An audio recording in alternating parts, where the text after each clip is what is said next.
What's up, world? This is your girl P.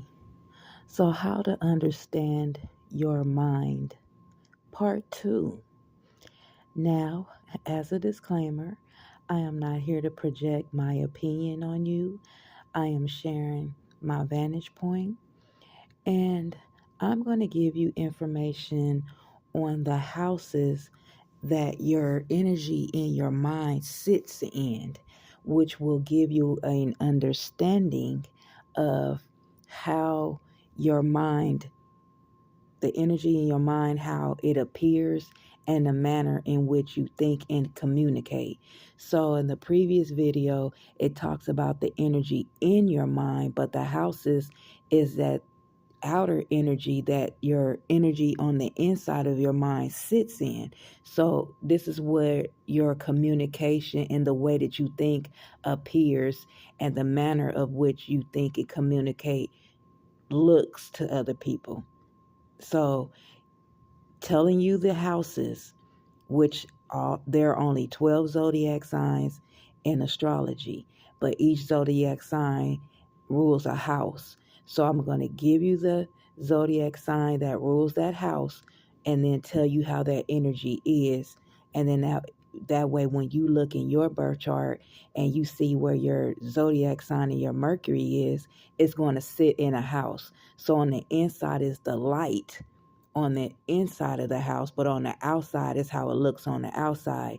And I talked about this, about not judging the book by the cover, but it's different when it comes to the way your mind is, because when we talk to other people and the way we communicate, they're going to get a certain vibe from us. So I now use myself as an example at the end to help you understand it better, because I can only use myself as an example because I don't know anyone better than me. But I'm going to start with the first house, which is the first zodiac sign. Aries energy rules the first house. And so if your Mercury is in the first house, you would have a strong ability to assimilate and exchange information, and you will be a confident leader of discussions, and you can easily read between the lines. And when you lead in discussions, it will be topics of your liking, that you would your interest, that you would lead and initiate with. And that's how the first house works. And so the second house, you will be intelligent, have strong communication skills, and good at managing money. And that will be the second house rules Taurus energy. So that will help you understand that. The third house rules Gemini energy, and it's very interested in reading, teaching, speaking, exchanging ideas, keeping current with daily news.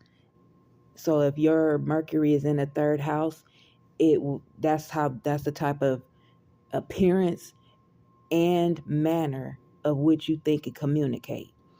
The fourth house rules Cancer energy, and is if you had your Mercury was in the fourth house, you will be good at advising, patient. You would have law awareness, civic minded, scholarly, cultured, and truthful. If your Mercury was in the fifth house, you would have sharp intellect, creativity, and communication skills, and you will have great creativity and intelligence if your Mercury is in the fifth house. If your Mercury sits in the sixth house, it will be very analytical, intelligent, solving conflicts and fights with your own personal lives and other lives. You will have a law mind. If your Mercury was in the sixth house, the sixth house rules Virgo energy, and I'm sorry, the fifth house rules Leo energy. If your Mercury sits in the seventh house, which rules Libra energy, you would have excellent communication skills. You will be open and honest in your professional lives, and it helps you in foreign journey and education. If your Mercury sits in the 8th house, you would be analytical and investigative, going deep into reality with intuitive depth and intelligence. And the 8th house rules Scorpio energy.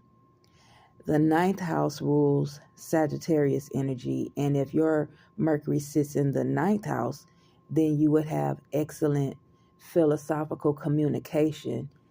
You will be very analytical and observant with a thirst for knowledge.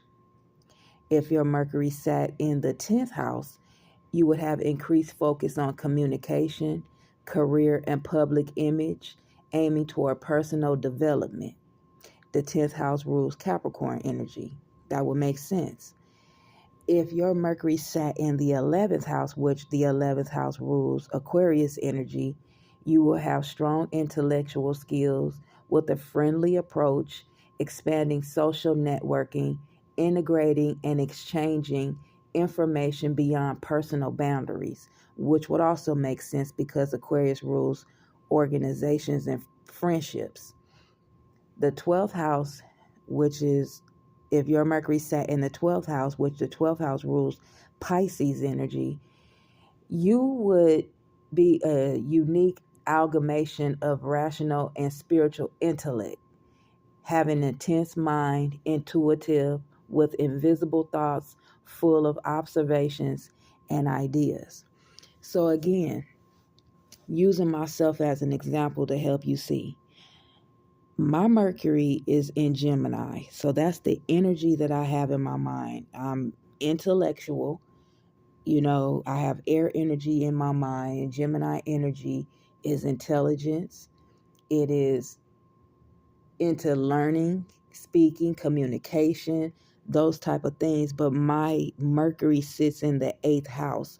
So the appearance of my mind and the manner of which people see me, the way I think and I communicate, because it sits in the 8th house, which 8th house rules Scorpio energy, that means that the way my intellect is, it is analytical and investigative, going deep into reality with intuitive depth, and intelligence. So basically, I'm a I'm a deep thinker, and I can go deep into, because Scorpio energy is in the 8th house, is fixed water and it's deep at the bottom. So the way that I think, I go deep. I can go into the dark and see things that people can't see, that's above the surface, because a lot of people are afraid to go deep. They're scared of what you can't see, so they wouldn't want to go deep. And so going deep is going into the dark. So I can see deep into things that people can't see. And anyone who has energy in the 8th house could do that. But depending on the energy that they have on the inside, whether it be, Virgo, they probably could do it too with Virgo energy, because Virgo is very analytical and can see the details. And if they have Virgo in the 8th house and Virgo is analytical, that means that their analytical mind can go deep, and they will be intuitive, and they can see things beyond, the surface. It's like having carpet and it look clean on the top, but if you pull the carpet up, you'll see that it's dirty underneath. That's going deep, and so this will help you understand the way that your mind works. The energy that you have in your mind.